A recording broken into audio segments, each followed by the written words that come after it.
অনেকে ঝোঁকে তালে বলে ফেলেছেন দুর্নীতির আলো ঘরে ঘরে জ্বালো। বাংলাদেশে দুর্নীতি দমন কমিশন আছে না নাই?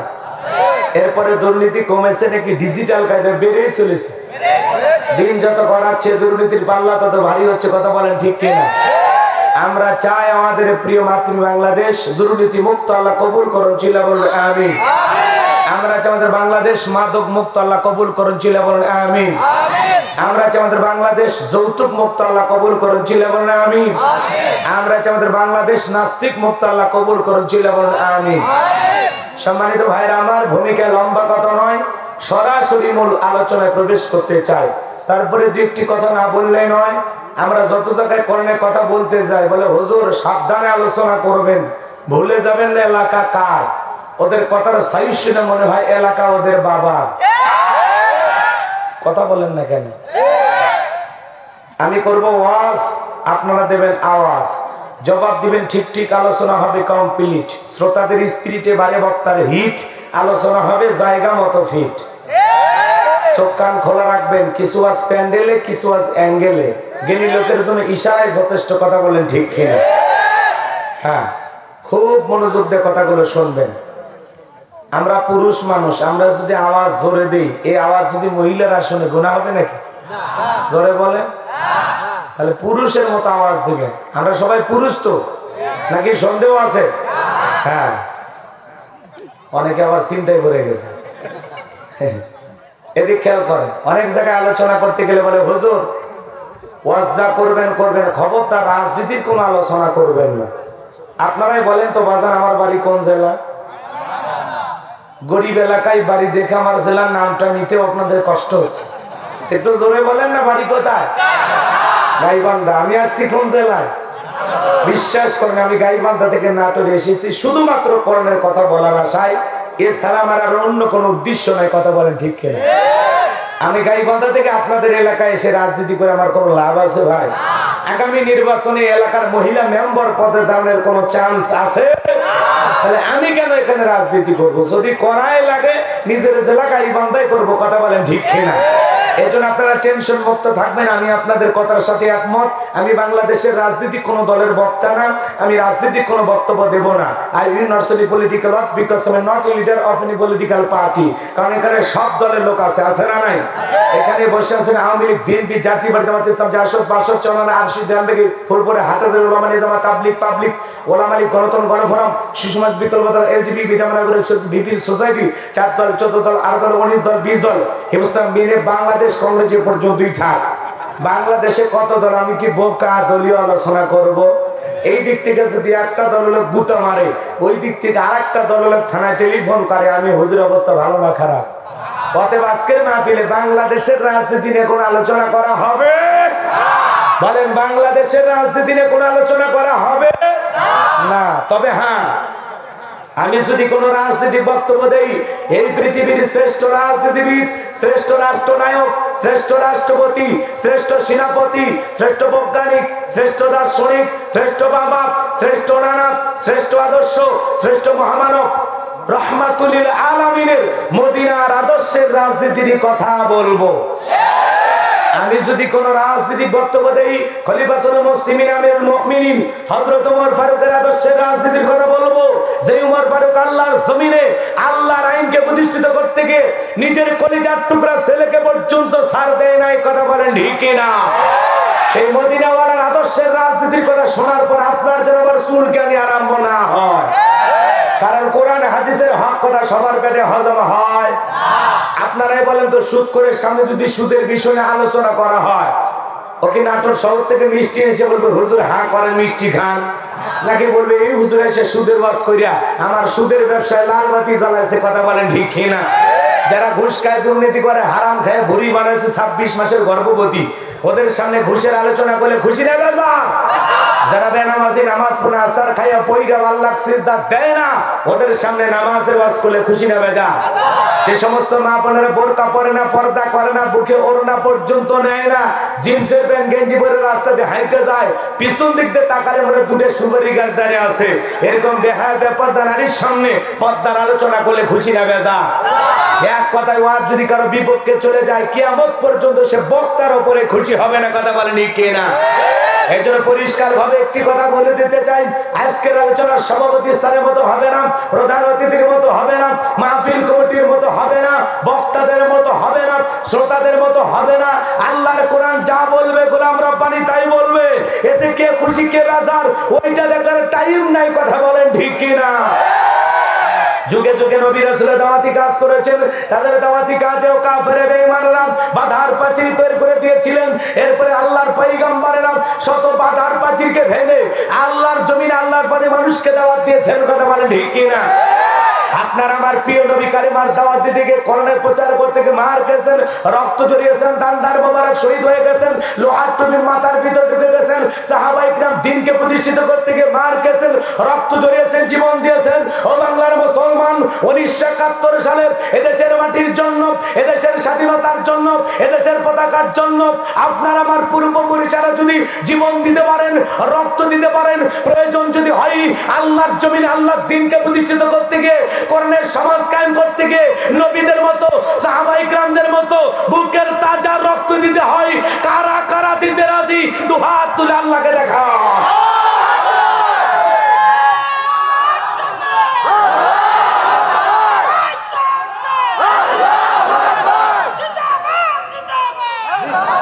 লিল্লাহি তাকবীর। হাত টান টান করে তোলেন। এই যে বসার জায়গা হইতেছেন, একটু ফাঁকা জায়গা দেখে পূরণ করে বসেন। হ্যাঁ, আমার ভাই এতক্ষণ আলোচনা করলো, আপনারা এতক্ষণ কি নাস্তা খাইলেন না? আচ্ছা বসেন, সবাই একটু চেপে চেপে বসেন, হাত সোজা করেন। আমি কি হাত নামাইতে বলেছিলাম? তাহলে হাত নামাইতেছেন কেন? দুই হাত সোজা করেও তোলার শক্তি নেই। দেখেন যে মাঝে মাঝে হাত বেঁকা করেছে। দুই হাত সোজা করার শক্তি নেই। আপনি পুরুষ মানুষ, হ্যাঁ, দুধ ডিম ভিটামিন ক্যালসিয়াম মাঝে মাঝে কিনে খাবেন। একেবারে দুর্বল হলে চলতে পারবেন না। হ্যাঁ সোজা করেন, হ্যাঁ সোজা করেন। একটা স্লোগান দেন, আশেপাশে যদি কেউ ঘোরাফেরা করে ওরা যেন বোঝে না শুরু হয়েছে। লিল্লাহি তাকবীর। হাত টান টান করে তোলেন। আমার আল্লাহ রাব্বুল আলামিন বলেন, ইন্নাল্লাহা আশতারা মিনাল মুমিনিনা আনফুসাহুম ওয়া আমওয়ালাহুম বিআন্না লাহুমুল জান্নাহ। সূরা তাওবার 111 নম্বর আয়াতে পাক জানায় দিলেন, নিশ্চয়ই মুমিন বান্দাদের জান মাল আমি আল্লাহ ক্রয় করে নিয়েছি, বিনিময়ে দেব জান্নাত। বলুন সুবহানাল্লাহ। তাহলে বলেন তো বাজান, আপনার আমার জীবনের মালিক কে? আল্লাহ। এ নাটোর সিংড়া থানার যুবকেরা ভালো করে বলো তো, এই জীবনের মালিক কে? আল্লাহ। প্রেম করবার প্রেমিকাকে পার্কে নিয়ে যায়, ডায়লগ দিবা, এ জীবন তোমার, তুমি শুধু আমার। ওরে হাইব্রিড যুবক, এই জীবনের মালিক কে? আল্লাহ। আপনার আমার সম্পদের মালিক কে? আল্লাহ। আল্লাহর দেয়া জীবন, আল্লাহর দেয়া সম্পদ আল্লাহর পথে খরচ করতে রাজি আছেন তো মুসলমান? রাজি আছেন তো ইনশাআল্লাহ? রাজি আছেন তো ইনশাআল্লাহ? বাম হাত নামান, শুধু ডান হাত তুলে রাখেন। আল্লাহ রাব্বুল আলামিন বলেন, ইল্লা আসহাবাল ইয়ামিন ফি জান্নাতি ইয়াতাসাআলুন। সূরা মুদ্দাসিরের ভিতরে আল্লাহ পাক জানায়া দিলেন, ডানপন্থী যারা জান্নাতের বাগানে থাকবে তারা বলুন সুবহানাল্লাহ। ডানপন্থী যারা আল্লাহর প্রিয় তারা বলুন সুবহানাল্লাহ। কোনো কথা হবে না। কিছুক্ষণ আগে বলেন হুজুর জীবন দিতে রাজি, রক্ত দিতে রাজি। আপাতত জীবন রক্ত দুইটার কোনোটাই দেয়া লাগবে না। ডান হাতটা পকেটের ভিতর ঢুকে দিয়া আল্লাহর ঘর মসজিদের জন্য প্রাণ ভরে দান করবেন। সোজা ডান হাত পকেটে দেন, আমিও দিচ্ছি। সবাই পকেটে হাত দেন। খবরদার নিজের পকেটে হাত দেন, অন্য কারো পকেটে হাত দিয়ে পকেট মেরে বলে মারি খেয়ে না। সোজা পকেটে হাত দেন, সবাই পকেটে হাত দেন, আমিও দিচ্ছি। সবাই পকেটে হাত দেন, সবাই পকেটে হাত দেন। সবাই পকেটে হাত দেন। ছেলে পেলে যারা আছে ব্যাগ নিয়ে, রুমাল নিয়ে, চাদর নিয়ে, যার কাছে যা আছে তাই নিয়ে মাঠে নামো, খেলা হবে, খেলা হবে। ছেলে পেলে আপনাদের মাঝে যাবে, সবাই দেন, আমিও দিলাম। আল্লাহ কবুল করেন। জোরে বলেন আমিন। আরো জোরে বলেন আমিন। হ্যাঁ, আপনারা 10, 20, 50, 200, 100, 500, 2000, 5000, 10,000, 1 লাখ, 2 লাখ, যে যা পারেন আল্লাহর রাস্তে পকেটে হাত দিয়ে মসজিদের জন্য 2 হাত খুলে প্রাণ ভরে পকেটে হাত দিয়ে টাকা বের করে দেন। খবরদার কেউ যেন আবার বিড়ি ম্যাচ দিন না। 2014 সালে ওয়াজ করতে গেছিলাম রংপুর তারাগঞ্জ, ওই জায়গায় কালেকশন চলতেছিল। একজন ব্যাগের ভিতর দিয়েছে 2 প্যাকেট বিড়ি, দিয়ে লেখা দিয়েছে 1 প্যাকেট মাহফিল কমিটির আর 1 প্যাকেট বক্তা। কত বড় শয়তান, চিন্তা করেন। এরকম দুষ্টমি করা যাবে না। আল্লাহ আমাদের হেদায়েত দান করো। জোরে বলেন আমিন। মহিলা প্যান্ডেল আছে নাকি? মহিলা প্যান্ডেল আমার মা বোন যারা বসে আছেন, মা আমি জানি নাটোরের মা বোনদের দিল খুবই নরম, তারা অনেক ভালো। আল্লাহ মা বোনদেরকে বেশি করে দান করে তৌফিক দান করো। জোরে বলেন আমিন। মহিলা প্যান্ডেলে যারা বসেছেন মা, ও মা, আপনাদের মাঝেও চলে গেছে চাদর, বোরকার পকেট থেকে করে দেন হালকা করে একটু আদর। মা বোনদেরকে আল্লাহ বেশি করে দান করে, তাওফিক দান করে, জোরে বলুন আমিন। মহিলা প্যান্ডেলে যারা আসেন বসে আছেন ওই ভাবেন এই সাইড থেকে দেওয়া লাগবে, আপনার একটু পিছে আসেন, ডাইরেক্ট দিলে গলায় না, সাইড পিছন থেকে। জি, আমার হাতে 2, 4, 5, 10 হাজার যারা দেবেন, এলাকার গণ্যমান্য ব্যক্তিবর্গ যারা 2-1 লাখ টাকা দেবেন, 500,000 টাকা দেবেন, ভাই আসেন, আমি মুসাফির, দিল থেকে দোয়া করে দেবো। আজান আমার হাতে 500,000 টাকা দেওয়ার মতো এলাকার গণ্যমান্য ব্যক্তিবর্গ কেউ না? আসেন আসেন আসেন, শোনা ভাই কে আসেন এলাকায়? আসেন মা বোন যারা বসেছেন, মা হ্যাঁ থাকে যদি নাকের ফুল, কানের দুল, গলার সেন দিয়ে যাবেন, বিনিময়ে বেশি বেশি সব পাবেন। আল্লাহ কবুল করেন, জোরে বলেন আমিন, আরো জোরে বলেন আমিন। হ্যাঁ, মহিলা প্যান্ডেলে যারা বসে আছেন, রহিমা, বিউটি, নার্গিস, গোলাপি, মরিয়ম, হাসি খুশি, মায়া, ফয়া, হাফসা, হাজরা, রুমকি, ঝুমকি, বিউটি, সুইটি, নার্গিস, গোলাপি, আল্লাহ মা বোনদেরকে বেশি করে দান করে, তাওফিক দান করে, জোরে বলেন আমিন। যাদের মনে আয়েশা, ফাতেমা, খাদিজার মতো নরম, তারা অবশ্যই দান করবে, কিন্তু 2-4টা কটকটকি মার্কা মহিলা থাকলে ও তখন বলবে আমি টাকা দেব না, ওই টাকা তো আমি লিপস্টিক কিনবো, চুলের কাঁকড়া কিনবে। কথা বলে ঠিক না?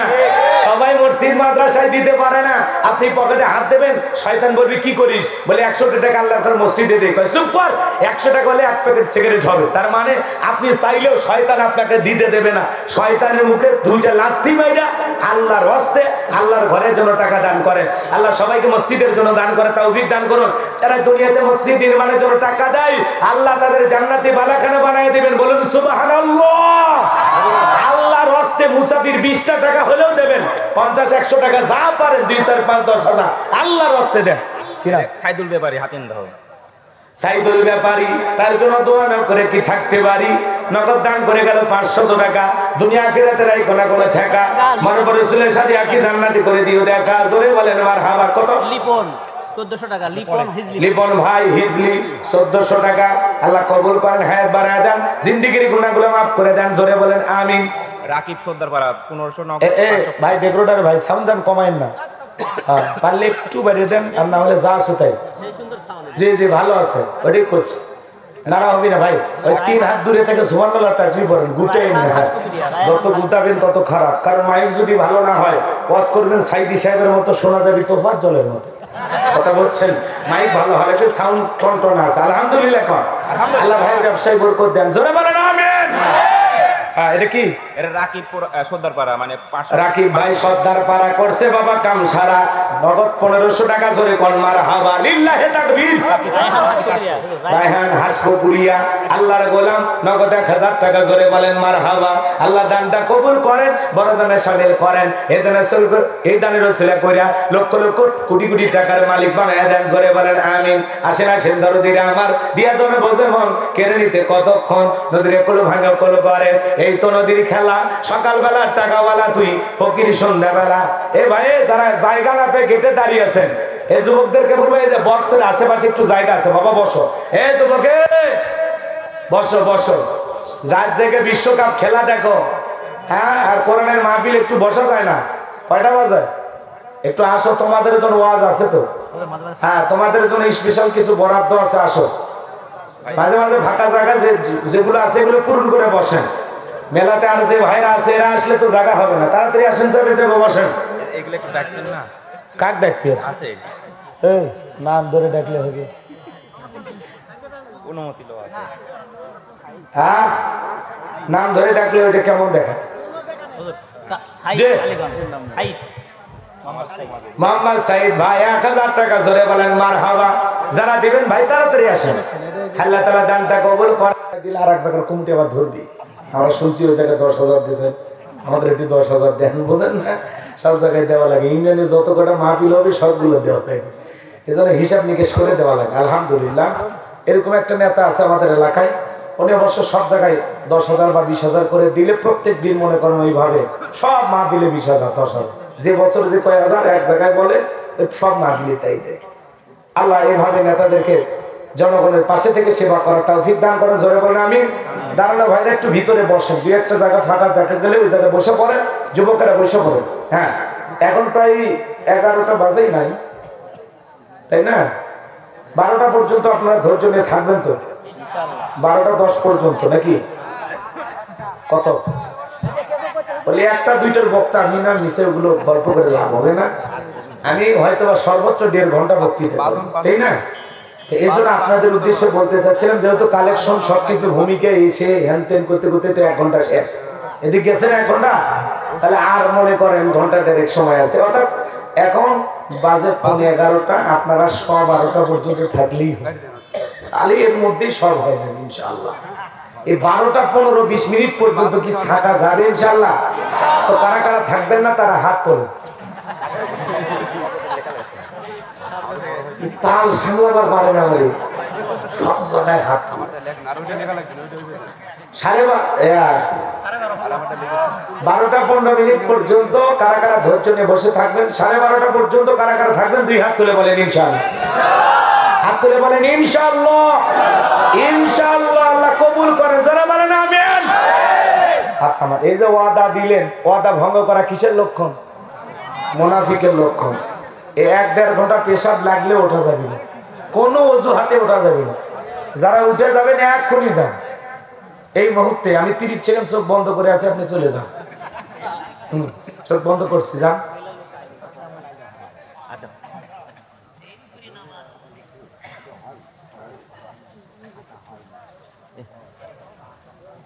আল্লাহ আমাদের কবুল করেন, জোরে বলেন আমিন। যারা 2-4 জন উঠে গেলেন যান ভাই, কোনো সমস্যা নেই। ওই ছেলেরাও গেল, বিয়ে করছে, ওর বাড়িতে কি করবে? হ্যাঁ, ছোট্ট মানুষ বাড়ি যাচ্ছে, এটা বাবা অসন রে, যা ভাতি যা, ও পড়াশোনা করবি, পরীক্ষা আছে।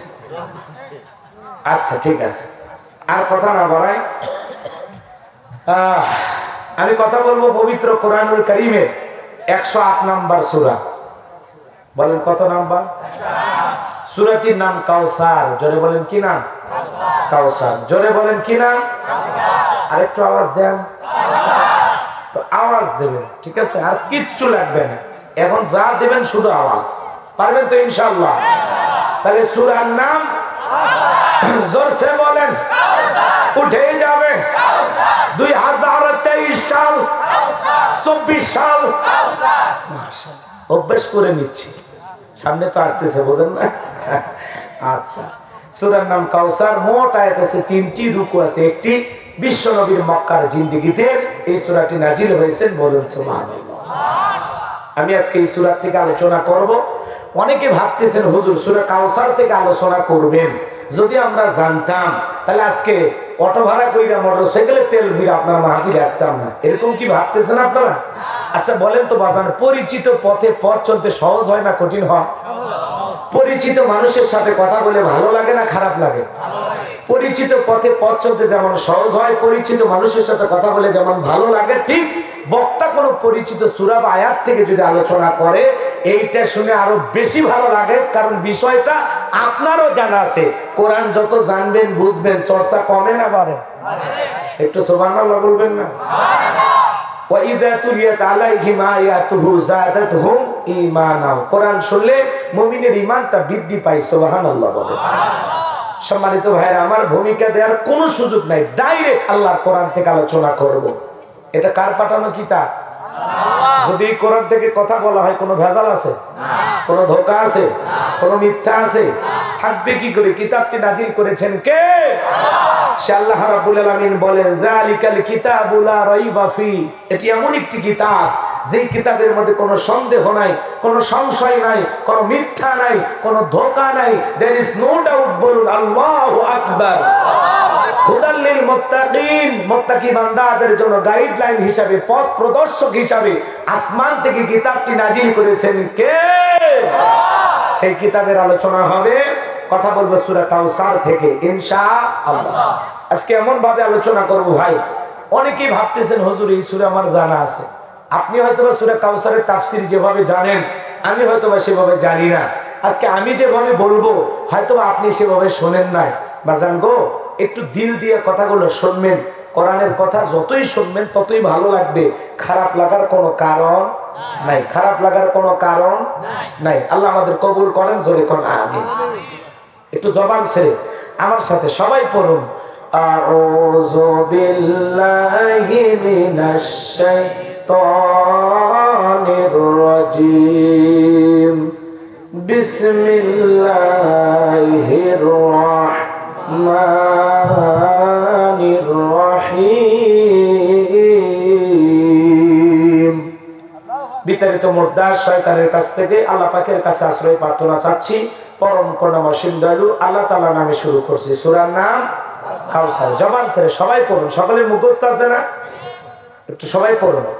ইন্না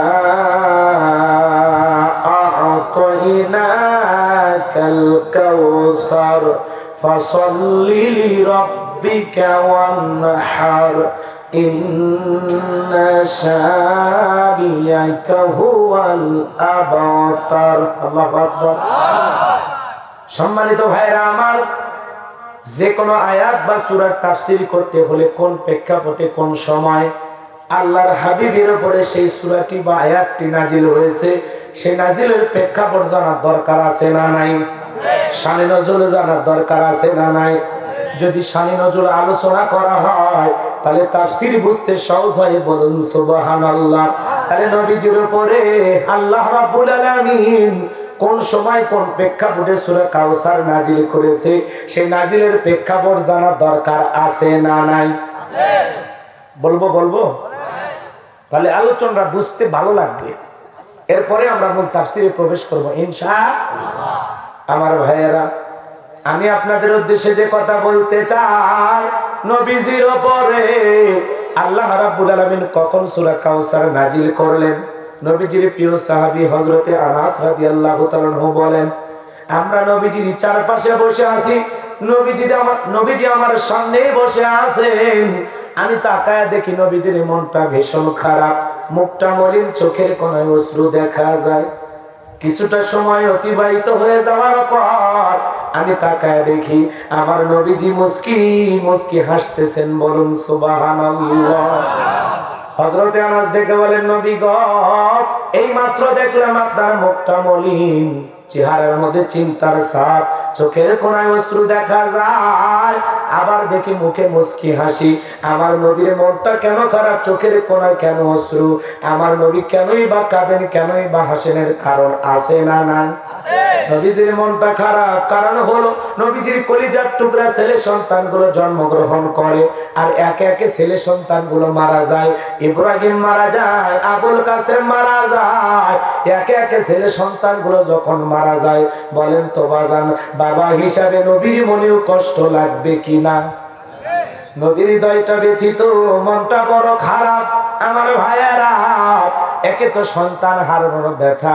নবীজির কাছের চাচা নাম হলো আবু লাহাব, ডেকে বলে, ভাতিজা, তোমার বংশে ভাতিজা হলো কেউ নাই, তুমি একটা লেজ কাটা, তুমি একটা নির্বংশ। জোরে কর নাউজুবিল্লাহ।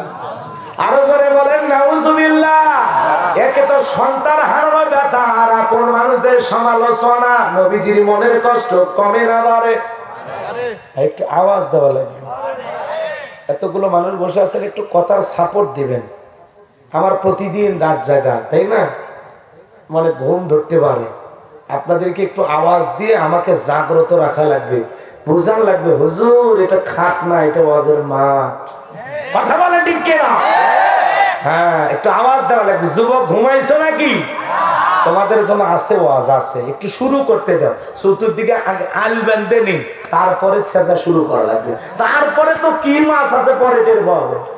হ্যাঁ, আপনারা চরণবিল এলাকার মানুষ, কথা কয় না কেন? এই চরণবিল এলাকায় মাছ কম না বেশি? হ্যাঁ, এই এলাকার মাছ সব বগুড়ে যায়। বাজারে গেলে হুজুর সিঙ্গার মাছ নেন, হুজুর খায় স্বাদ পাবে। কথা খায় না কেন? আছে না? এলাকার একটা ঐতিহ্য আছে না নাই? জি বাজান, একটু আওয়াজ দিয়ে সহযোগিতা করুন, আর কিচ্ছু চাই না। আমার ভাইয়েরা, চাচা হয়ে যদি এই ধরনের সমালোচনা করে কষ্ট লাগে কিনা? আপনারাই বলেন তো বাজান। আল্লাহ না করুক আপনার আমার সন্তান যদি মারা যায়, কাছের আত্মীয় স্বজনদের উচিত বিপদের দিনে সান্ত্বনা দেওয়া।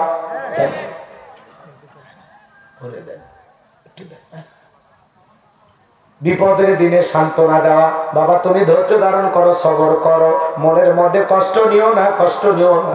সন্তান দিয়েছে আল্লাহ, সন্তান নিয়েছে, বাবা তুমি মন খারাপ করো না, সবর করো, ধৈর্য ধারণ করো। আল্লাহ চাইলে বছর না ঘুরতে আবার তোমার ঘরে সন্তান দিতে পারে। কথা বলেন ঠিক কিনা? কাছের মানুষদের উচিত বিপদের দিনে সান্ত্বনা দেওয়া, সবরের বাণী শোনানো। কিন্তু নবীর চাচা আবু লাহাব এতটাই খারাপ, ডেকে বলে ভাতিজা তোমার বংশে ভাতিজার কেউ থাকলো না, তুমি একটা লেজ কাটা, তুমি একটা নির্বংশ, তুমি একটা হাত খুঁড়ে জোরে কন্যা উজুবিল্লাহ। একে তো সন্তান হারানোর ব্যথা, অন্যদিকে আপন মানুষদের সমালোচনা। নবীজির হৃদয়টা ব্যথিত, নবীজির মনটা ভীষণ খারাপ। বলেন তো বাজান, নবীজির ছেলে সন্তানগুলো কেন আল্লাহ পাক শিশুকালে নিলেন? একটা ছেলেও কেন জীবিত থাকলেন না? যৌবন পর্যন্ত জীবিত থাকলেন না। অনেক পয়গম্বরের ছেলে জীবিত থাকলেন, কিন্তু বিশ্ব নবীর একটা ছেলেও কেন যৌবন পর্যন্ত আল্লাহর দুনিয়াতে বেঁচে থাকলেন না? কেন তারা শিশুকালে মারা গেলেন? এর পেছনে কারণ আছে না নাই? নবীজির সন্তানগুলো শিশুকালে বিদায় নেওয়ার পেছনে কারণ আছে তিনটি। জোরে বলেন কয়টি? আরো জোরে। কি সেই তিনটি কারণ জানার ইচ্ছা আছে না নাই? নবীর উম্মত হিসাবে মনের মধ্যে কি জানতে চাই না? নবীজির একটা ছেলে সন্তানও কেন জীবিত থাকলেন না? সমস্ত সন্তানগুলো কেন শিশুকালে বিদায় নিলেন? এর পিছনে কিসের রহস্য? কি সেই তিনটি কারণ? কারা কারা শুনবেন দুই হাত তুলে আল্লাহকে একবার দেখান। লিল্লাহে তাকবীর। তাহলে নবীজির ছেলে সন্তান বিদায় নেওয়ার পিছনে কারণ আছে কয়টি? এই তিনটি কারণ কি যদি আমি আলোচনা শুরু করি বাজান, তাহলে 3 নাম্বার আয়াতের আলোচনা করা লাগবে। আমি কি 1 নাম্বার আয়াত বাদ দিয়ে 3 নাম্বারে চলে যাব, নাকি আস্তে আস্তে শুরু করা যাক? ধৈর্য আছে তো ভাই ইনশাআল্লাহ? আজকে নবীর সম্পর্কে আমাদের অনেকেরই জ্ঞান নাই।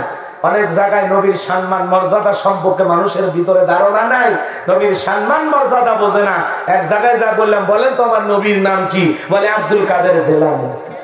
পীর সাহেবের নাম মুখস্থ আছে, কিন্তু আমার দয়ার নবীর নামটা মুখস্থ। নবীর সম্মান মর্যাদা জানতে হবে। নবীর উম্মত হিসাবে এই কথাটা জানার দরকার আছে না নাই?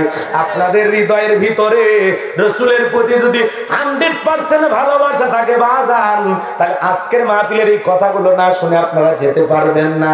আপনাদের উদ্দেশ্যে বলে যেতে চাই, তাহলে একদিকে সন্তান হারানোর ব্যথা, অন্যদিকে কাফেরদের সমালোচনা, চাচা হয়েও সমালোচনা করে, এই জন্য নবীজির কষ্ট কমে না বাড়ে।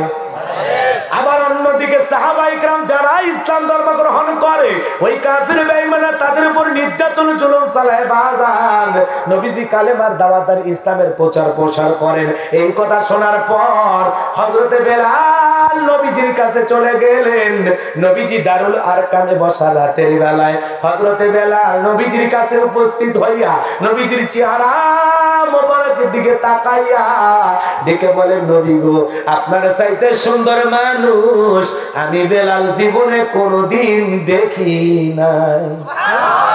আপনার আমার নবী কতটা সুন্দর জানেন? হযরতে জাবের রাদিয়াল্লাহু তাআলা আনহু বলেন, পূর্ণিমার রাত আমি রাসূলের বাড়িতে গেলাম। সেদিন তাকায় দেখেছিলাম চাঁদ উদয় হয়েছে দুইটা, একটা চাঁদ আসমানে আর একটা চাঁদ জমিনে। আমি আসমানের চাঁদের দিকে একবার তাকাই, জমিনের চাঁদের দিকে একবার তাকাই। ওই আসমানের চাঁদের চাইতে জমিনের চাঁদ আমার বিশ্ব নবীকে আমার কাছে বেশি সুন্দর মনে হয়। আরো জোরে বলেন সুবহানাল্লাহ। ও আশিকে রাসূল নাতুরের মুসলমান বাবাজিরা, গভীর মনোযোগের কথাগুলো শুনে যাবেন বাজান। আপনার আমার নবী কতটা সুন্দর ছিলেন জানেন? আম্মা জান আয়েশা দেখে বলেন, যারা ইউসুফ নবীর চেহারার দিকে তাকাইয়া আপেল কাটতে গিয়ে আঙ্গুল কেটে ফেলে দিয়েছে, ফল কাটতে গিয়ে আঙ্গুল কেটে ফেলে দিয়েছে, ওরা যদি বিশ্ব নবীর চেহারা মোবারকের দিকে তাকাইতো, শুধুমাত্র হাত নয়, হাত কাটতে কাটতে কখন যে নিজের কলিজা কেটে দুভাগ করে দিত, মুহূর্তের জন্য টের পাইতো না। আপনার আমার নবী এতটাই সুন্দর। আম্মা জান আয়েশা আরো ডেকে বলেন, ও দুনিয়ার মানুষ, তোমাদের একটা সূর্য আছে, আমি আয়েশার একটা সূর্য আছে। তোমাদের সূর্য উদয় হয় দিনের বেলায়, আর আমি আয়েশার সূর্য উদয় হয় রাতের বেলায়। আল্লাহু আকবার। আম্মা যারা একদিন সেলাইয়ের কাজ করতেছেন বাজান, হাত থেকে সুইটা পড়ে গেল, বাতিতে কোনো তেল ছিল না, বাতি জ্বালাইতে পারলেন না। আম্মা যারা এসে অপেক্ষায় বসে থাকলেন। নবীজি যখন এশার সালাত আদায় করার পর ঘরের ভিতরে প্রবেশ করলেন, সর্বপ্রথম নবীজি ঘরে ঢুকে আম্মা যারা এশাকে সালাম দিলেন। নবী ঘরে ঢুকে স্ত্রীকে কি দিলেন? আরো জোরে বলেন। এই আমল আপনার আমার বাড়িতে করার দরকার আছে না নাই? সালাম আছে যেখানে শান্তি আছে, সালাম আছে যেখানে সমাধান আছে। দুইজনের মধ্যে খুব রাগারাগি চলতেছে, কি করবেন? আসসালামু আলাইকুম ভাই, আপনার মন ভালো না, পরে আসি। দেখবেন ওর মেজাজ যদি 100% থাকে, একবার সালাম দিয়ে 50% চলে আসবে। কথা কোন ঠিক খেয়ে ও তখন বলবে সে খারাপ, হ্যাঁ আমি রাগারাগি করি আর ও আমারে সালাম দেয়, এমনি ডাউন হয়ে যাবে। কথা কোন ঠিক কিনা? আর রাগটা কন্ট্রোলে চলে আসবে। কথা বলেন ঠিক কিনা? সালাম দেবেন, বউকে জাকি দেবেন। আজকে ঘরে ঘরে সালাম না, এই জন্য তো তালাক আর বিচ্ছেদ। কথা বলেন ঠিক কিনা? সন্ধ্যায় বিয়ে করে সকালবেলা তালাক দেয়। চেয়ারম্যান সাহেবের বিচার করতে করতে এলাকায় জীবন শেষ। এরকম ঘটনা অবশ্য নাটোরে কম ঘটে। কথা কয় না, রাগ করতেছেন মনে হয়। বাজান বউকে সালাম দিবেন, আসসালামু আলাইকুম রহিমা, কেমন আছো সোনা? ঘরে দরজা খোলো না, আমি তোমার লেটনের বাপ, তোমার দিওয়ানা। বউ খুশি হয়ে দরজা খুলে দেবে। কথা বলে ঠিক। কিন্তু আমাদের ব্যবহারটা এত মিষ্টি না, এত সুন্দর না, আমরা রাগান্বিত হয়ে যায়। আর দেখে বলে রুবেলার মধ্যে দরজা খোল, বেশি দেরি হলে দরজা ভাঙ্গে ফেলে দিয়া তোর পিঠের উপর আজকে যে হবি রে। বউ ভিতর থেকে বলে এটা স্বামী না, সেকেন্ড আজরাইল। কথা কোন ঠিক কিনা? আবার কিছু পুরুষ বাইরে যায়, বউ আমার বাঘের মতো ভয় করে। বউ কার মতো ভয় করে? মানুষের কাছে গল্প সাটায় আছে না নাই?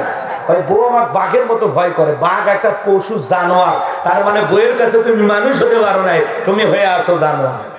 কথা কোন ঠিক কিনা? আল্লাহ হেদায়েত দান করুন, জোরে বলেন আমিন।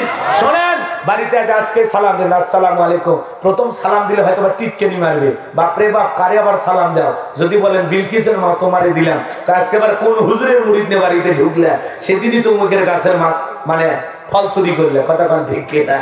কারণ আপনার আমার ব্যক্তিগত বিষয় বউ ভালোই জানে না, কম জানে। কথা কয় না? তাহলে বউকে সালাম দেন, 2, 4, 10 দিন দিতে দিতে অভ্যাসে পরিণত হয়ে যাবে। শোনেন, প্রথমে বউকে সালাম দিবেন, এরপরে লোকজন যদি না থাকে বউয়ের হাতটা ধরে মুসাফা করবেন। কার হাত? কথা কয় না? এ যুবক, কার হাত? বউয়ের হাত। পাশের বাড়ি ভাবির হাত না, ধরলে ঝাঁটা দিয়ে পিটাবে। এরপরে বউয়ের হাত ধরে মুসাফা করবেন। আর ময়দান যদি একেবারে ফাঁকা থাকে, আশেপাশে যদি মানুষ না থাকে, বউয়ের সাথে কোলাকুলিও সেরে নেবে। পারবেন না? সালাম, মুসাফা, কোলাকুলি। কোন স্বামী স্ত্রী যদি একসাথে এই 3টা আমল করতে পারে, আল্লাহ রহমত ওই স্বামী স্ত্রীর উপরে নাজিল হবে। বলুন সুবহানাল্লাহ। শোনেন, স্বামী স্ত্রীর মধ্যে সালাম আদান প্রদান হলে একে অপরের প্রতি ভক্তি, বিশ্বাস, শ্রদ্ধা, ভালোবাসা আল্লাহ বৃদ্ধি করে দেয়। বলেন আল্লাহু আকবার। দাম্পত্য জীবনে 4টা সুন্নত যদি আপনারা আমল করেন, মাত্র কয়টা? স্বামী স্ত্রীর মধ্যে যদি 4টা সুন্নত আমল করা হয়, তাদের দাম্পত্য জীবনে কোনোদিন তালাক ঘটবে না, বিচ্ছেদ হবে না, এ ভাষণ যাবে না ছিঁড়ে। 4টা সুন্নত আমল করলে কোনো হুজুরের তাবিজ লাগবে না, পানির পড়া লাগবে না, সংসারে খালি শান্তি আর শান্তি। কি সেই 4টা সুন্নত জানবেন? কথা কয় না, শুনতে মনে চায় না? অপেক্ষা করেন, কষ্ট মনে নেই। এখন যদি আমি 4টা সুন্নত আলোচনা করি তাহলে এলোমেলো হয়ে যাবে, লাইন হারা যাবে। খালি শেষে মনে করে দিবেন। পারবেন তো ইনশাআল্লাহ? আল্লাহ কবুল করেন, জোরে বলেন আমিন। আমার ভাইয়েরা মন খারাপ করবেন না, যে কথা বলতে চাচ্ছিলাম বাজান, মা বোন যারা বসে আছেন, মা আপনাদের জন্য আলোচনা হওয়া দরকার। কারণ বারবার আপনারা আমাদের দেশের সরকার। কথা বলেন ঠিক কিনা? মা বোনদেরকে নিয়ে স্পেশাল কিছু আলোচনা করবো ইনশাআল্লাহ। আমার ভাইয়েরা, নবীজি যখন ঘরের ভিতরে ঢুকা আম্মা জান আয়েশাকে সালাম দিলেন, আম্মা জান আয়েশা সালামের উত্তর দিয়া নবীজির চেহারার আলোতে সুইটা কয়ে পড়ে আছে পরিষ্কার দেখতে পেয়েছেন। সুবহানাল্লাহ। কেমন নবী পাইছি বাজান গো আমার, যে নবী হ্যাঁ বললে পুরো পৃথিবীবাসীর জন্য আল্লাহ পাক হালালে পরিণত করে দেয়, যে নবী না বললে পুরো পৃথিবীবাসীর জন্য আল্লাহ পাক হারামে পরিণত করে দেয়, যে নবী জমিনে পা তুললে মাওলা পাকের আরশে আজিমে পৌঁছে যায়, চাঁদের দিকে ইশারা করলে চাঁদ 2 টুকরো হয়ে যায়। এ বাজান গো আমার, যেই নবীর চেহারার উপরে মশা মাছি পড়া হারাম, জমিনে পথ চললে আসমানের মেঘ এসে ছায়া প্রদান করত। আল্লাহু আকবার বলেন, আরো জোরে বলেন আল্লাহু আকবার। যেই নবীর শরীরে যখন ঘেমে যাইতো, চেহারাতে মণিমুক্তার মতো চিকচিক করত ঘামগুলো।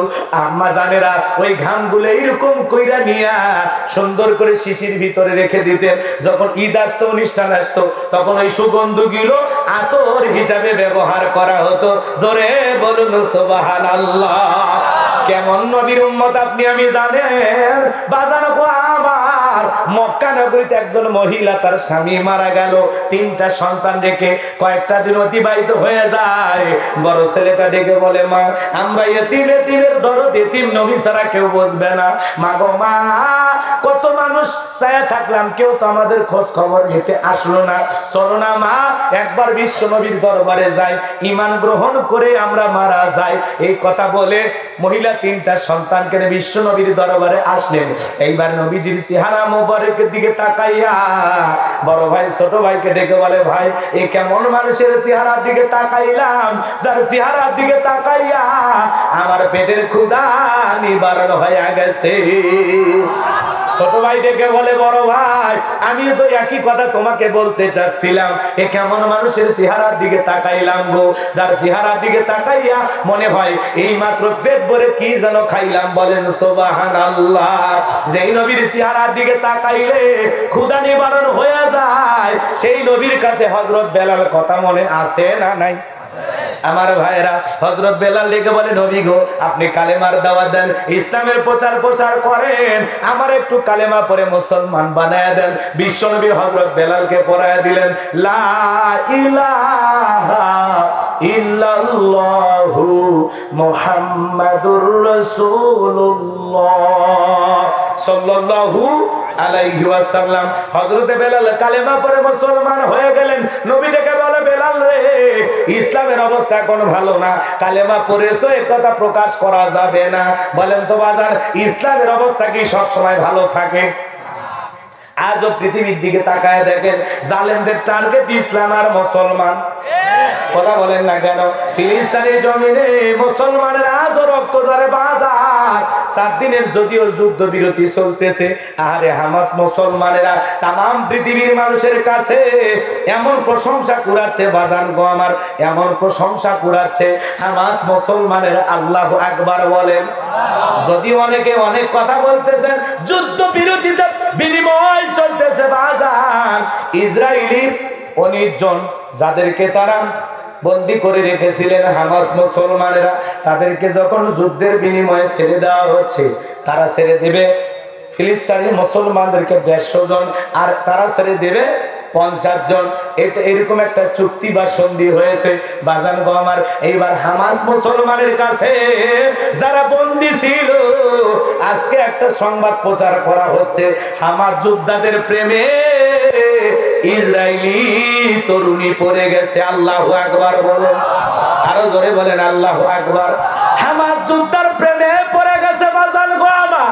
এই ঘটনাটা তাম পৃথিবীতে ছড়ানো হচ্ছে, হামাস যোদ্ধাদের প্রেমে ইসরায়েলি তরুণী পড়ে গেছে। এটা ঘটনা কি সত্য নাকি গুজব? তামাম মিডিয়াতে তোলপাড়, সংবাদ প্রচার করা হচ্ছে, তামাম দুনিয়াতে নিউজটা ভাইরাল হয়ে গেছে। হামাস যোদ্ধাদের প্রেমে ইসরায়েলি তরুণী কিভাবে পড়ে গেল, আসল ঘটনাটা কি, কারণটা কি?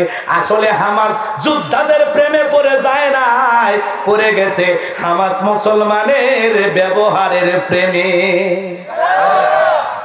হামাস মুসলমানেরা তাদেরকে নিয়ে যত্ন করেছে, আদর ভালোবাসা দিয়েছে, তাদেরকে মারে নাই, পেটে নাই, 3 বেলা খাবার খাইতে দিয়েছে, অসুস্থ হলে সেবা করেছে, চিকিৎসা করেছে। আল্লাহু আকবার বলেন। এই জন্য তামাম পৃথিবীর মিডিয়াতে এখন প্রচার করা হচ্ছে, ইসরায়েলি তরুণীরা হামাস যোদ্ধাদের প্রেমে পড়ে চলে, হামাস যোদ্ধাদের প্রেমে পড়ে গেছে। এই ঘটনাটা সত্যি নাকি গুজব? এইভাবে কথাগুলো ছড়ানো হচ্ছে। আসলে হামাস যোদ্ধাদের প্রেমে পড়ে নাই, তামাম পৃথিবীর সবাই সাক্ষী দিয়ে বলতেছেন, এই ইসরায়েলি তরুণী হামাস মুসলমানদের ব্যবহারে মুগ্ধ হয়ে ইসলাম আলা মুসলমানদের চরিত্র ব্যবহার আখলাকের প্রেমে পড়েছে। বলেন আল্লাহু আকবার। মুসলমানের সৌন্দর্য ব্যবহার আচার আচরণ দেখে এরা পাগল হয়ে গেছেন যে মানুষ এত ভালো ব্যবহার। আল্লাহু আকবার বলেন। হামাস মুসলমানেরা তাদের সাথে ভালো ব্যবহার করেছেন। এই জন্য আল্লাহ পাক ডেকে বলেন ওয়ালা তাসতাবিল হাসানাতু ওয়ালাস সাইয়্যিআ ইদফা বিল। মুসলমানেরা কেমন হওয়া দরকার? আপনার আমার চরিত্র ব্যবহার কত সুন্দর হওয়া দরকার, কথা বলে ঠিক কিনা?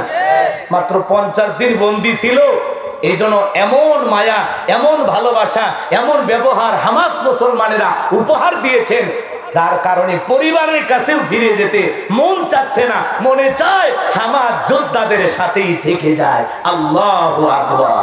আরো জোরে বলেন আল্লাহু আকবার। আর এই তরুণীর মিষ্টি হাসি যখন ভাইরাল হয়ে গেছে, হামাস মুসলমানের হাত ছেড়ে দিচ্ছেন না, তখন এটাকে তারা গুজব বানাচ্ছে হামাস যোদ্ধাদের কাছে থাকতে থাকতে এই তরুণীরা, ইসরায়েলি নারীরা হামাস মুসলমানের প্রেমে পড়ে গেছে। কথা কয় না কি? মুসলমানেরা প্রেম করে? কথা কয় না? মুসলমানেরা প্রেম করে? মুসলমান প্রেম করে নাই, হামাস মুসলমানেরা প্রেম করে না। তারা সুন্দর আচরণ উপহার দিয়েছে, ভালো ব্যবহার উপহার দিয়েছে। তারা বুঝাইছে মানুষ কতটা মানবিক হতে পারে। তাদের অমায়িক ব্যবহারের প্রেমে ইসরায়েলি তরুণীরা পড়ে গেছে। কথা বলে ঠিক কিনা? এমন উদাহরণ তারা পুরো পৃথিবীতে সৃষ্টি করেছেন। তাম পৃথিবীর মুসলমানের কাছে শুধু নয়, অমুসলিমদের কাছেও এখন হামাস মুসলমানের প্রশংসা। বলেন আল্লাহু আকবার। এজন্য আমরা খুশি না বেজা? চিৎকার মেরে বলেন আল্লাহু আকবার। আমার ভাইয়েরা, ইসরায়েলি ইহুদি যারা বন্দী, ইসরায়েলি ইহুদি জালেমেরা যাদেরকে বন্দী করে রেখেছিল, তাদের উপর নির্যাতন জুলুম চালাইছে, খাইতে দেয় নাই, বিদ্যুৎ ছিল না, তাদেরকে দিনের পর দিন কষ্ট দিয়েছেন, নির্যাতন জুলুম চালাইছেন। ইসরায়েলি ইহুদিরা মুসলমানদেরকে শান্তি পেতে দেয় না, আর মুসলমানেরা ইসরায়েলি ইহুদি বন্দীদের সাথে ভালো আচরণ ব্যবহার করেছেন। এটা ইসলাম আর অমুসলিমদের ভিতরে তফাৎ, পার্থক্য, ব্যবধান। কথা বলেন ঠিক কিনা? আল্লাহ তাম পৃথিবীর মানুষদেরকে হেদায়েতের পথে কবুল করুন, ইসলামের সুশীতল ছায়াতলে আশ্রয় গ্রহণ করার তৌফিক দান করুন। জোরে বলুন আমিন। আমার নবী ডেকে বলে, বেলাল, ইসলামের অবস্থা এখন ভালো না। তাহলে আজকেও তাম পৃথিবীর দিকে তাকায় দেখেন, ইসলামের অবস্থা ভালো না। তাম পৃথিবীর জালেমেরা ঐক্যবদ্ধ হয়েছে ইসলাম আর মুসলমানদেরকে জমিন থেকে বিদায় করে দেওয়ার জন্য। কথা বলেন ঠিক কিনা? কিন্তু মনে রাখবেন বাজান, ওই জালেম বেঈমানদের হাজারো ষড়যন্ত্র দুনিয়ার জমিন থেকে আল্লাহ রাব্বুল আলামিন যারা ষড়যন্ত্র করতেছে, মুসলমানের রক্ত দিয়ে হাত রাঙাইতেছে, ওই জালেমদের শেষ পরিণতি হবে পরাজয়, আর মুসলমানদের হবে বিজয় ইনশাআল্লাহ। বিজয় মুসলমানদের হবে একদিন ইনশাআল্লাহ। হতাশাগ্রস্ত হওয়া যাবে না। ওয়ালা তাহিনু ওয়ালা তাহজানু ওয়া আনতুমুল আ'লাউনা ইন কুনতুম মুমিনিন। মুমিনেরা তোমরা হতাশাগ্রস্ত হয়ো না, ভেঙে পড়ো না, দুর্বল হয়ো না। মনে করতেছো শিশুগুলো মারা যায়, আমার আল্লাহ কি দেখে না? আমরা কি তাড়াহুড়ো করতেছি? বরং মনে রাখবেন বাজান, ইসলাম আলাদেরকে পরীক্ষা দিয়ে জমিনের টিকে থাকতে হবে। আমার আল্লাহ রাব্বুল আলামিন ডেকে বলে, মুমিনেরা তোমরা নিরাশাগ্রস্ত হয়ো না, হতাশাগ্রস্ত হয়ো না, ভেঙে পড়ো না, দুর্বল হয়ো না। ঈমানের দাবিতে যদি মুমিন হও, ওয়াকানা হাক্কান আলাইনা নাসরুল মুমিনিন, মুমিনদের সাহায্য করা আমি আল্লাহর ওয়াজিব হয়ে যায়। বলেন আল্লাহু আকবার। মুসলমানদের সাহায্য করবেন তিনি কে? আরো জোরে বলেন কে? আর আল্লাহর সাহায্য যেদিন আসবে, সেদিনই বাতিলেরা পরাজয় বরণ করবে, আর বিজয়ের হাসি মুসলমানেরা হারবে ইনশাআল্লাহ। ফিলিস্তিনের জমির আজ হোক কাল হোক মুসলমানদের দখলে আসবে, মুসলমানেরা বিজয় লাভ করবে। লিল্লাহে তাকবীর। আমার ভাইয়েরা, হযরতে বেলালকে নবী ডেকে বলে, বেলাল এখন কালেমা পড়েছে, কথা প্রকাশ করা যাবে না। হযরত বেলাল ডেকে বলেন, নবী গো, আমার জীবনের কোনো দাম নাই, নাই। আমার মনে বোমাইকে একদিন বলেছিলাম উর্দুম্বা ছাগল পেশাব পায়খানা করে দেয়, এই ঘরে থাকতে আমার বড় কষ্ট হয়, আমার জন্য একটা ভালো ঘরের ব্যবস্থা করে দেন। ওমায় ডেকে বলে বেলাল রে, উর্দুম্বা ছাগলের দাম আমার কাছে আছে, কিন্তু তোর মতো কালো হাফসি বেলালের দাম আমার কাছে নাই। নবী গো, ও নবী গো, আমি বেলালের দাম ওমায়ের কাছে নাই। নবী আপনি দোয়া করেন আল্লাহ রাব্বুল আলামিন যেন মৃত্যু পর্যন্ত কালেমার পথে টিকে থাকার তৌফিক দান করেন। জোরে বলেন আমিন। হযরতে বেলাল এইবার চলে গেলেন। সকালবেলা হয়ে গেছে, সূর্য উদয় হয়ে গেছে বাজান, অনেকটা বেলা গড়িয়ে যায়। হযরত বেলাল দরজা খোলে না। অন্যান্য চাকর যারা আছে ওরা নালিশটা ওমায়ের কাছে চলে গেছে। বেলাল এখন পর্যন্ত দরজা খোলে নাই, উর্দুম্বা ছাগলের পেশাব পায়খানা পরিষ্কার করে নাই, তাই নাকি বলে হ্যাঁ। এইবার ওমাইয়া দৌড়ে এসে দরজায় নক করে ডাক দেয়, বেলাল দরজা খোল। হযরত বেলাল দরজা খোলে না, জোরে করে ধাক্কা মারছে, দরজা খুলে গেছে। এইবার ওমাইয়া তাকায় দেখে যেই রাত্রিতে হযরতে বেলাল কালেমা পড়ে মুসলমান হয়েছে, ওই রাত্রিতে একটা উর্দুম্বা ছাগলের কাছে কোনো পেশাব পায়খানা নাই। বলেন আল্লাহু আকবার। এইবার মায়ে ডেকে বলে, এ চাকরের দল, তোমরা বেলালের বিরুদ্ধে মিথ্যা অভিযোগ দাও। তোমরা যখন ঘুমাচ্ছিলে বেলাল তখন ময়লা আবর্জনা পরিষ্কার করেছে, তাকায় দেখো না একটা উর্দুম্বা ছাগলের কাছে কোনো পেশাব পায়খানা নাই। এই কথা বলে চাকরদেরকে তাড়িয়ে দিয়া এক পা দুপা করে হযরত বেলালের কাছে ওমায়ে চলে গেল। বেলাল দেয়ালের সাথে পিঠটা লাগাইয়া জিহ্বা নাড়ায়া জিকির করে কা। এবার হযরতে বেলালের কাছে যা হালকা করে ধাক্কা মারছেন, যখন বেলালের জবান দিয়ে কালেমার আওয়াজ বের হয়েছেন, তখন বলেন আল্লাহু আকবার।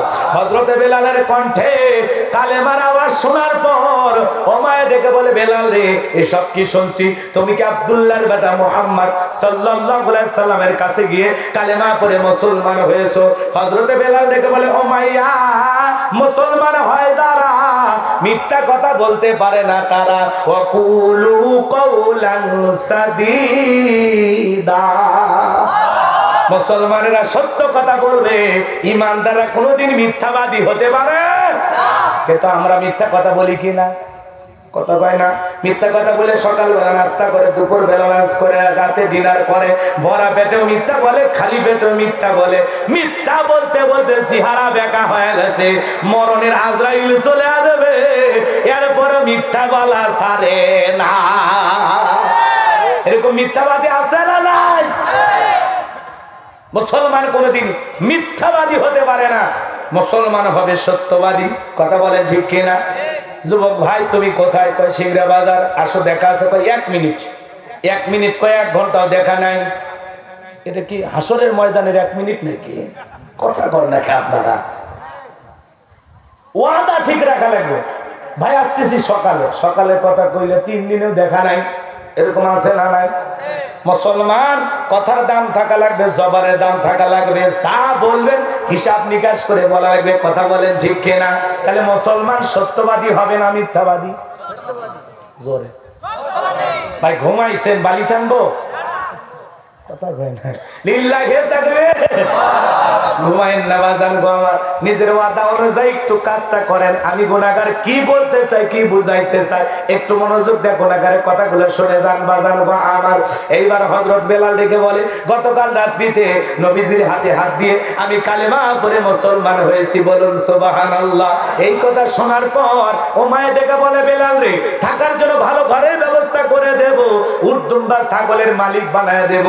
হযরত বেলাল ডেকে বলে, উমাইয়া, দুনিয়ার কোন পার্থিব সম্পদের বিনিময়ে বেলাল তার ঈমান বিক্রি করবে না। আল্লাহু আকবার বল।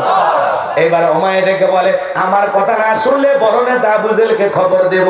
হযরতে বেলাল ডেকে বলে, কোন বড় নেতা ছোট নেতা কাউকে কোনো টাইম নাই, আমি দুনিয়ার কোন আবু জেলকে ভয় করি না, আমি ভয় করি আমার আল্লাহকে। আল্লাহু আকবার বলে। এবার বাজান গো আমার, উমাইয়া দৌড়ে চলে গেছে আবু জেলের বাড়িতে, যাই বলে, নেতার সংবাদ খুব খারাপ, আমার বাড়ি কিতদাস বেলাল কালেমা পড়ে মুসলমান হয়েছে। তাই নাকি? বলে হ্যাঁ ঠিক আছে, তুমি যাও, আমি আসতেছি।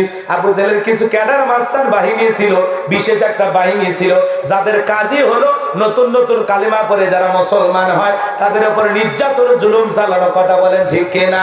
আজ পৃথিবীর জমিনে তাকায় দেখেন, ইসলামালাদেরকে মারার জন্য, মুসলমানদেরকে মারার জন্য জালেমদেরও বিশেষ বাহিনী আছে না নাই? যাদের কাজই হলো মুসলমানদের রক্ত নিয়ে খেলা করা, কথা বলেন ঠিক কিনা?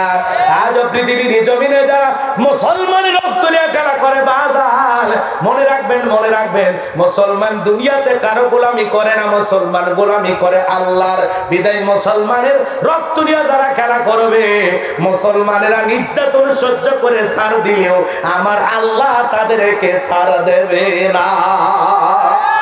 কথা বলেন, কথা বলেন আমার ভাইরা। এইবার আবু জেহেল তার ক্যাডার বাহিনী নিয়ে চলে আসছে উমাইয়ের বাড়িতে।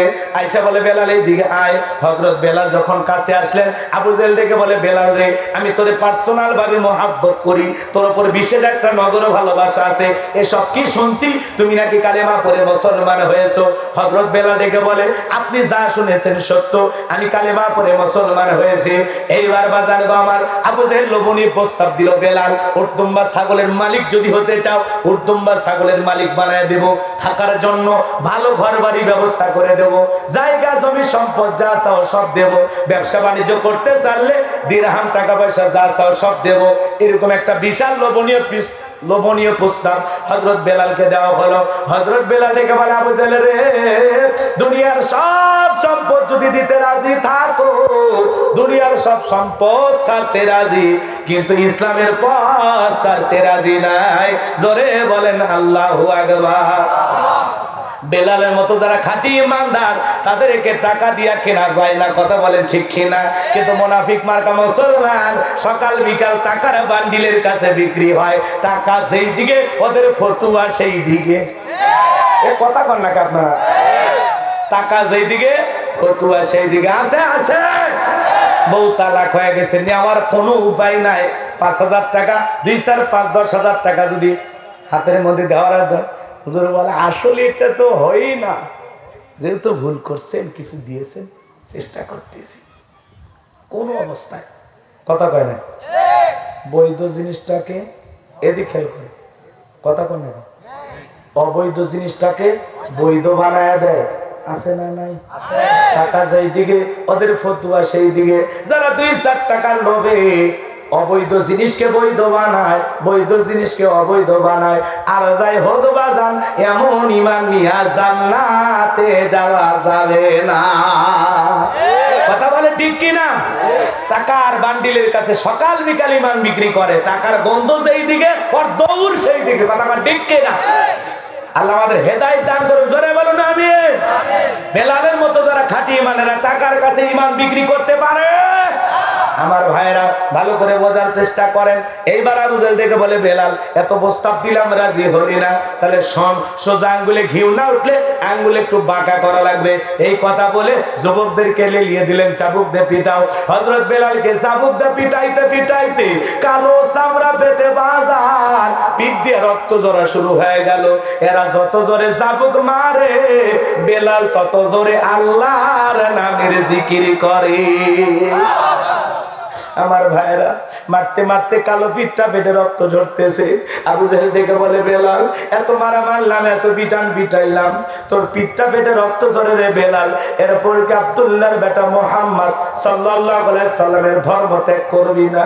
হযরত বেলাল ডেকে বলে, আবু জেহেল রে, মারতে মারতে যদি মেরেও ফেলে দাও, জীবনটা দিতে রাজি, কালেমার পথ ছাড়তে রাজি নাই। বলেন আল্লাহু আকবার। এইবার বাজান গো আমার, আবু জেহেল ডেকে বলে, বেলালের পায়ে রশি লাগাও। পায়ের ভিতরে রশি লাগাইয়া মরুভূমির গরম বালিতে সারাদিন শেষরায় শেষরায় নিয়ে ঘোরা হলো বাজান। ঘুরতে ঘুরতে বাবলা গাছের কাঁটাগুলো পর্যন্ত হযরতে বেলালের জিহ্বার ভিতরে পেরেকের মতো মারা হলো, হাজারো কষ্ট দেওয়া হলো, চাবুকে পিটানো হলো, গরম বালিতে শেষরায় নিয়ে ঘোরা হলো, নির্যাতন করতে করতে এইবার বিকেল বেলা বেলালকে নিয়ে আসা আবু জেহেল থেকে বলে, বেলাল রে, চাবুক দিয়ে পিটাইলাম, পায়ের ভিতরে রশি লাগাইয়া আরবের গরম বালিতে শেষরাইয়া নিয়ে ঘুরলাম, এত নির্যাতন জুলুম করলাম রে বেলাল, এরপরে কি মুহাম্মদ সাল্লাল্লাহু আলাইহি সাল্লামের কালেমা ত্যাগ করবি না? হযরত বেলাল দিকে বলে, আবু জেল রে, মারতে মারতে যদি মেরেও ফেলে দাও, নিঃশ্বাস থাকবে যতদিন বেলাল ইসলামের পথে টিকে থাকবে ততদিন। বলেন আল্লাহু আকবার। এবার যুবকদেরকে বলা হলো বেলালকে ওই ঘরের ভিতরে বন্দি করো, বন্দি করা হলো। যুবকদেরকে বলা হলো যুবকেরা যাও, সবাই মিলে বিশাল বড় একটা পাথর নিয়ে আইসা হযরতে বেলালের বুকের উপরে চাপায়া দিল। এইবার বিশাল বড় পাথর যখন হযরতে বেলালের বুকের উপরে চাপায়া দিয়েছে বাজার, ওরা ভেবেছে এইবার পাথরের জাবার আঘাতে বেলাল মারা যাবে। এই কথা ভেবে কাফেররা চলে গেল। হযরতে বেলালের বুকের উপরে পাথর, এরপরে হযরতে বেলাল জিহ্বা নাড়ায় জিকিরি করে। কার জিকিরি বন্ধ নাই, চোখের কোণাতে অশ্রু পড়তেছে, কেঁদে কেঁদে আল্লাহর জিকিরি করতেছেন আর আল্লাহকে ডেকে বলতেছেন, আল্লাহ তুমি তো সেই আল্লাহ, ইব্রাহিমের জন্য যদি নমরুদের আগুনকে ফুলের বাগান বানায় দিতে পারো, আল্লাহ তুমি কি পারো না? পারো না বেলালের বুকের পাথরটাকে তুলার মতো নরম বানায় দিতে? হযরতে বেলাল দোয়া করতে দেরি, আসমানের মালিক আল্লাহ দোয়া কবুল করতে দেরি করে নাই, করে নাই। বেলালের বুকের পাথরটাকে আমার আল্লাহ তুলার মতো নরম বানিয়ে দিয়েছেন। বলেন আল্লাহু আকবার। এইবার হযরতে বেলালের নিঃশ্বাসের সাথে পাথর ওঠে আর নামে। বলেন আল্লাহু আকবার। কষ্ট হচ্ছে আপনাদের? মন খারাপ করতেছেন? বাজান গো আমার, আমি গুনাহগার যে কথা বলতে চাইছিলাম, আশিক রাসূল বেলাল এত নির্যাতন, তারপরে জিকির বন্ধ নাই, জিহ্বায় জিকির চালু আছে। আপনাকে তো জিকির করার জন্য কেউ বিটাই না, আল্লাহর নাম নেওয়ার জন্য কেউ ঘুষি মারে না, চাবুক দিয়ে আঘাত করে না। এত সুস্থ আছি, এত সুন্দর জীবন পেয়েছি, তারপরে আমরা আল্লাহর জিকির করি না, আল্লাহর কৃতজ্ঞতা প্রকাশ করি না। আপনারা আমার চাইতে কপাল পরা আল্লাহর জমিনে আর কেউ হতে পারে না। কথা বলেন ঠিক কি না? আশিক রাসূল বেলাল নবীজি যখন মক্কা নগরীতে পথ চলতো, হযরতে বেলাল একবার ডানে যায় আর একবার বামে যায়। নবী দেখে বলে, বেলাল আর একবার ডানে যাও, একবার বামে যাও, ব্যাপারটা বুঝি না। হযরতে বেলাল ডেকে বলে, নবী গো আমি ডান দিকে থাকি আর মনে মনে ভাবি ওই কাফেররা যদি ডান থেকে তীর নিক্ষেপ করে, ওই তীরটা যেন সর্বপ্রথম আমি বেলালের বুকের ভিতরে ঢোকে। আমি বেলাল মারা গেলে ইসলামের ক্ষতি হবে না, আপনি নবী মারা গেলে ইসলাম আর মাথা উঁচু করে সামনের দিকে দাঁড়াতে পারবে না। বলেন আল্লাহু আকবার। নিজের জীবনের চাইতে বেশি ভালোবাসতেন হযরতে বেলাল বিশ্ব নবীকে। বলেন আল্লাহু আকবার। সেই বেলালের নির্যাতন জুলুমের কথা নবীজির কানে যখন পৌঁছে গেল, নবী আবু বকরকে ডেকে বলে, আবু বকর আমার বেলালের কষ্ট আমার কাছে আর সহ্য হয় না, যাও যাও বেলালকে উমাইয়ের কাছ থেকে তুমি আযাদ করো। বলেন আল্লাহু আকবার। এইবার হযরত আবু বকর সিদ্দিক যাইয়া উমাইয়ের কাছ থেকে কয়েক গুণ দাম বেশি দিয়া গোলামীর জীবন থেকে হযরত বেলালকে আযাদ করলেন, মুক্ত করলেন। বলেন আল্লাহু আকবার। একদিকে ভালো করে বলেন, একদিকে সন্তান হারানোর ব্যথা, অন্যদিকে সাহাবায়ে কিরামদের উপর নির্যাতন জুলুম। নবীজির মনটা খারাপ, চোখের কোণায় পানি।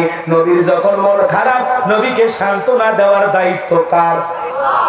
আরো জোরে বলেন। আমার আল্লাহ ডেকে বলে, জিবরাইল রে আমার নবীর মা নাই, বাবা নাই, আমার বন্ধুর মনটা হয়েছে ভারী, আমি আল্লাহ সইতে নাহি পারি। লাখো মাহফুজ থেকে সূরা কাউসার নিয়ে যায় আমার বন্ধুর উপরে নাজিল কর তাড়াতাড়ি। আল্লাহু আকবার। ভাই 12:30 বাজছে না? তো ওটা বসা করতেছেন কি? হ্যাঁ শোনেন, ওয়াদা দিলে ওয়াদা রাখার চেষ্টা করবেন। থাকতে পারবেন না, অনেকে অনেক নিয়ত নিয়ে আসেন, সহি নিয়তে মাহফিলে আসবেন যে মোনাজাত পর্যন্ত থাকবো, হুজুর যেমনই ওয়াজ করুক আমরা এখান থেকে কিছু শেখার বোঝার চেষ্টা করব। ওয়াদা দিবেন হুজুর 1টা 2টা পর্যন্ত, আবার ওটা বসা করবেন, এটা তো খারাপ দেখা। কথা বোঝেন নাই? আগে তো প্রতিশ্রুতি আগে নেওয়া হয়েছে না?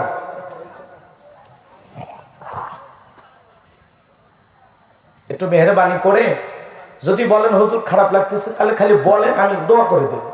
কারণ আমাদের যা হওয়ার হয়ে গেছে, কমিটি এখন খুশি আছে, আমিও খুশি আছি, নাকি বলেন ভাই? দোয়া করে দিলে আপত্তি আছে আপনারা কিছু বলবেন? সেটাই তো বলতেছি, ওনারা বললেই তো দোয়া করবো। আপনি আবার কি বুঝলেন যে ওটা বাসা করেন না, একটু ধৈর্য নিয়ে বসেন। এমনি আগে বলছি যে আমার মাহফিলে এত লোক কম হয় না, আজকে একটু কম লোকজন হয়েছে, মন খারাপ করিয়ে নিয়ে তারপরে আমি কথা বলবো ইনশাল্লাহ, যেহেতু আসছি তাই না।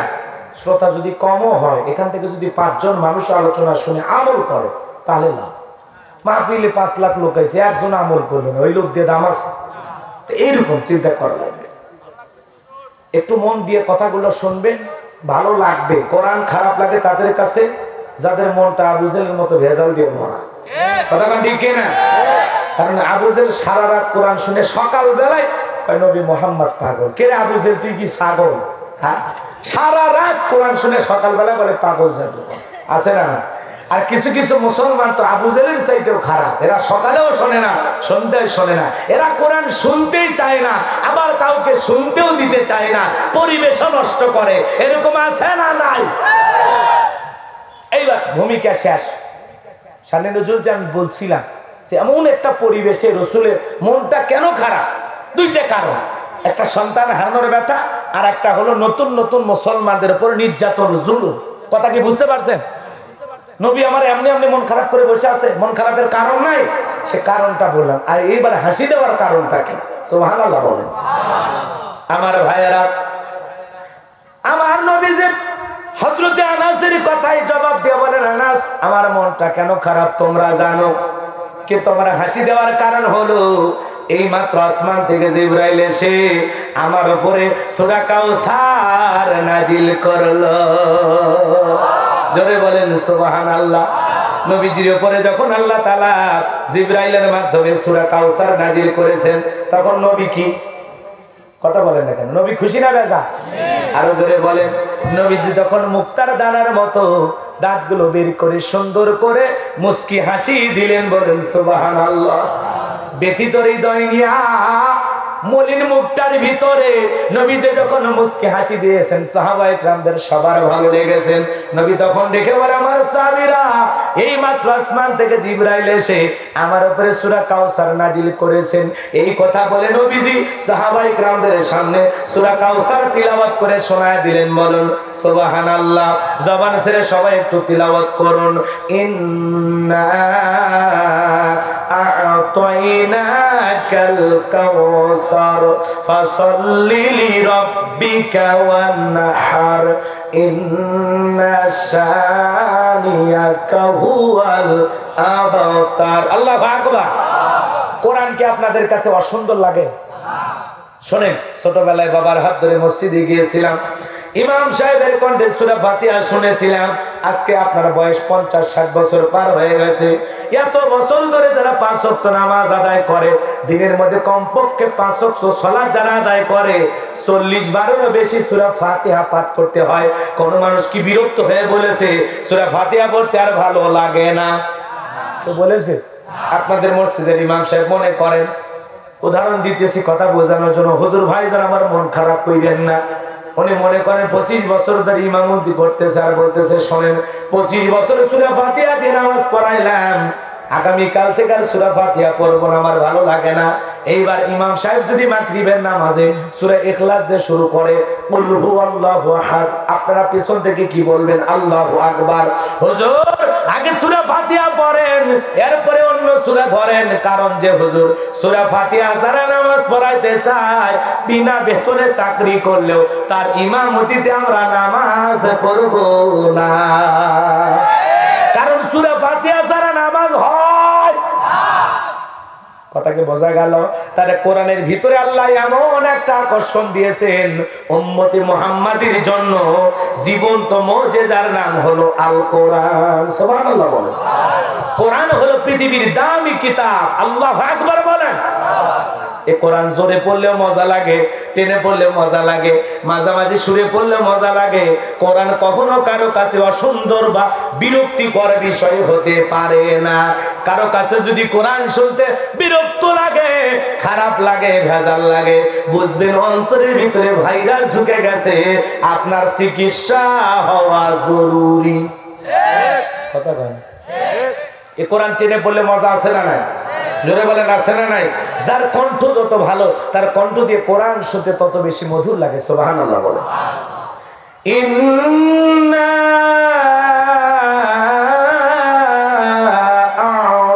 আ'তাইনাকাল কাউসার ফাসাল্লি লিরাব্বিকা ওয়ানহার ইন্না শানিয়াকা হুয়াল আবতার।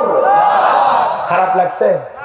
আবার নামাজের ভিতরে যখন মাঝামাঝি সুরে পড়ি ইন্না আ'তাইনাকাল কাউসার ফাসাল্লি লিরাব্বিকা ওয়ানহার ইন্না শানিয়াকা হুয়াল আবতার। আল্লাহু আকবার। আবার যখন রমজান মাসে তাড়াহুড়ো করে পড়া হয় খতম করার আশায় বিসমিল্লাহির রহমানির রহিম ইন্না আ'তাইনাকাল কাউসার ফাসাল্লি ওয়ানহার ইন্না শানিয়াকা হুয়াল আবতার আলিফ লাম মিম যালিকাল কিতাবু লা রাইবা ফি হুদাল লিল মুত্তাকিন। আল্লাহু আকবার। আমার কণ্ঠ তো ভালো না, এমনি চেষ্টা করতেছি আপনাদেরকে বোঝানোর জন্য। শোনেন যে কথা বলতে চাচ্ছিলাম, কোরআন এমন একটি কিতাব কিয়ামত পর্যন্ত কোরআন কারো কাছে বিরক্ত লাগবে না। কথা বলেন না কেন? কিন্তু আপনি যদি উল্টা পাল্টা পড়েন ভাল লাগবে না।